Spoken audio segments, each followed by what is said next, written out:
زکوٰۃ ان لوگوں پر فرض ہے جن کے پاس ایک خاص اندازہ ایک خاص مقدار میں سونا، چاندی، روپیہ یا سامان تجارت ہو۔ اس خاص مقدار کو کیا کہتے ہیں؟ نصاب کہتے ہیں۔ مثلاً سونا 7.5 تولے، چاندی جو ہے 52.5 تولے۔ تھرڈ نمبر پہ روپیہ وغیرہ اور سامان تجارت سونے چاندی دونوں میں سے کسی ایک کی قیمت کے برابر ہو۔ مال مویشیوں میں بھی زکوٰۃ کا ایک خاص نصاب مقرر ہے۔ یعنی اسٹوڈنٹس، جس طرح اللہ تعالیٰ کا ارشاد ہے، یعنی جو لوگ زکوٰۃ ادا نہیں کرتے، قرآن مجید میں اللہ تعالیٰ کا ارشاد ہے، اور جو لوگ سونا چاندی کو جمع کر کے رکھتے ہیں اور اس کو اللہ کی راہ میں خرچ کرنے نہیں دیتے، تو ان کو دردناک عذاب کی خبر دیجیے۔ یعنی اسٹوڈنٹس، اللہ تعالیٰ کی ان آیات کی روح سے زکوٰۃ کی ادائیگی انسان کے لیے آخرت کی نعمتوں کے حصول اور عذاب جہنم سے نجات کا ذریعہ ہے، جس سے بڑھ کر کوئی نعمت نہیں ہو سکتی۔ اچھا اسٹوڈنٹس، اب نیکسٹ پیج پہ آ جائیں۔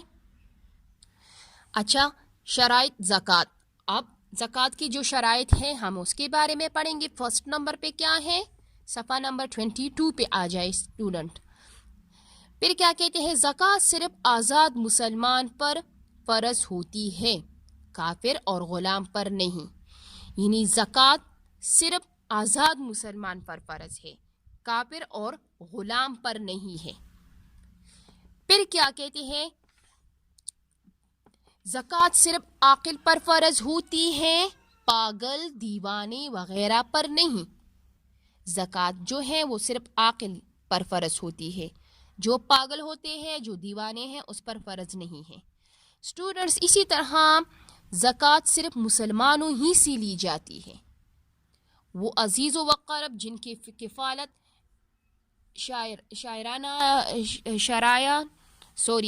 عزیز و اقارب پر فرض ہے، لیکن اسٹوڈنٹس اس میں ماں باپ، بیٹا بیٹی، شوہر بیوی وغیرہ انہیں زکوٰۃ نہیں دی جا سکتی۔ البتہ دور کے عزیز غیروں کے مقابلے میں قابل ترجیح ہے۔ زکوٰۃ صرف بالغ افراد پر فرض ہوتی ہے، بچوں پر نہیں۔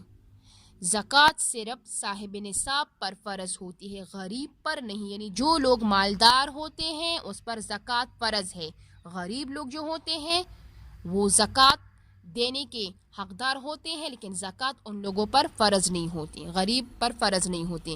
نصاب پر 1 سال گزر چکا ہو، کم پر نہیں۔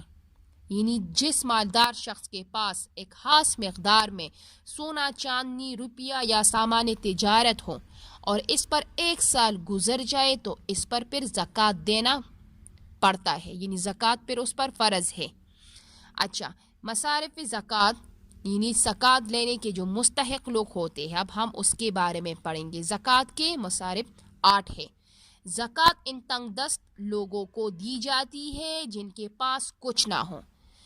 یعنی اسٹوڈنٹس، زکوٰۃ ان لوگوں کو دی جاتی ہے جن کے پاس کچھ نہ ہو، یعنی جو لوگ غریب ہوتے ہیں، ضروریات زندگی میں جن چیزوں کی ضرورت ہوتی ہے، ٹھیک ہے، تو ان لوگوں کو دی جاتی ہے۔ زکوٰۃ سے ان لوگوں کی مدد کی جائے جو زندگی کی بنیادی ضرورتوں سے محروم ہو۔ زکوٰۃ کی اصولی پر متعین عملہ کی وظائف، یعنی وظائف کے طور پر بھی آپ لوگ زکوٰۃ وغیرہ، یعنی زکوٰۃ کی رقم سے ضرورت کی اشیاء خرید کر بھی جو حقدار ہوتے ہیں، زکوٰۃ والے جو زکوٰۃ کے حقدار ہوتے ہیں، اس کو دی جا سکتی ہے۔ جو حقدار زکوٰۃ کو بتانا ضروری نہیں ہے کہ پیسہ یا مال زکوٰۃ کا ہے۔ یعنی اسٹوڈنٹس، ہم جن لوگوں کو بھی زکوٰۃ دیتے ہیں تو دینے والے کو جو زکوٰۃ کے حقدار ہوتے ہیں اس کو یہ بتانا ضروری نہیں ہے کہ یہ پیسہ، یہ جو مال ہے، یہ زکوٰۃ کا ہے۔ سمجھ آ رہی ہے نا؟ پھر کیا کہتے ہیں؟ زکوٰۃ سے ان لوگوں کی مدد کی جا سکتی ہے جو نو مسلم ہوں تاکہ ان کی تالیف قلب ہو۔ غلاموں اور ان لوگوں کو آزاد کرنے کے لیے جو قید و بند میں ہوں۔ ایسے لوگوں کی قرض ادائیگی کے لیے جو نادار ہو، یعنی جس کے پاس کچھ بھی نہ ہو، جہاد فی سبیل اللہ اور علم حاصل کرنے والے غریب طلبہ کے لیے، یعنی جو غریب طلبہ ہو جو علم حاصل کر رہے ہوں تو اس کو بھی زکوٰۃ دے سکتے ہیں ہم۔ مسافر جو حالات سفر میں مالک نصاب نہ ہو۔ اچھا، پھر زکوٰۃ کے یعنی اسٹوڈنٹس، الحمدللہ ہمارے ملک میں نظام زکوٰۃ کا آغاز بھی ہو چکا ہے۔ ہمارا فرض ہے کہ ہم اس کی کامیابی کے لیے ہر ممکن کوشش کریں تاکہ اس کی برکت سے ہمارا معاشرہ دنیا کے لیے مشغل راہ بن سکے۔ زکوٰۃ کے جو فوائد ظاہر ہو سکتی ہے جب ہر صاحب مال اللہ تعالیٰ کی شان، اللہ تعالیٰ کی خوشنودی کو اپنا وہ نیک عمل بنائے اور اسلام کی فیض رسانی اور نفع بخشی کی جذبے کو مضبوط کر لیں۔ خصوصاً زکوٰۃ کی وصولی اور تقسیم کا نظام اجتماعی طور پر قائم و دائم ہو۔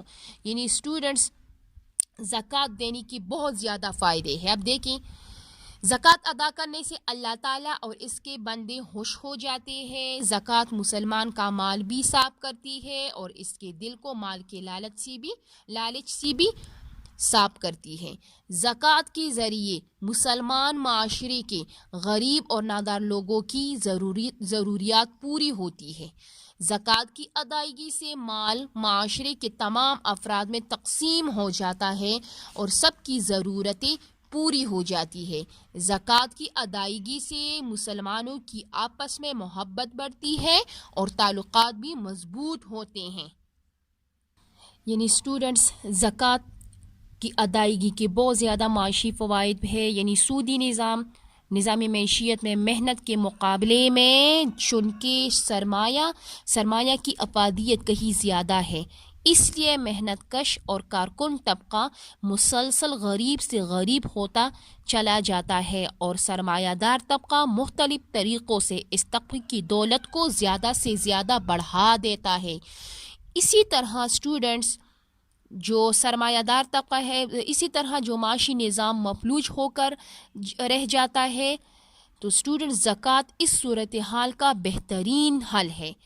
نظام زکوٰۃ کے ذریعے دولت کا ایک بہت بڑا حصہ امیر طبقے سے غریب طبقے کی جانب بھی مڑ جاتا ہے، جس سے غریب لوگوں کی معاشی حالت بہتر ہو جاتی ہے۔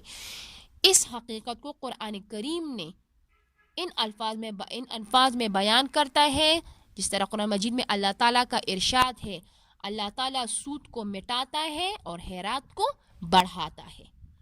اسٹوڈنٹس، آج ہم نے زکوٰۃ کے بارے میں پڑھا۔ انشاءاللہ پھر نیکسٹ لیکچر میں ہم سبق زکوٰۃ میں جو مختصر سوالات ہیں اور مفصل سوالات ہیں، حالی جگہ پر ہیں، ہم وہ نیکسٹ لیکچر میں کریں گے۔ آج کے لیے اسٹوڈنٹس اتنا کام کافی ہے۔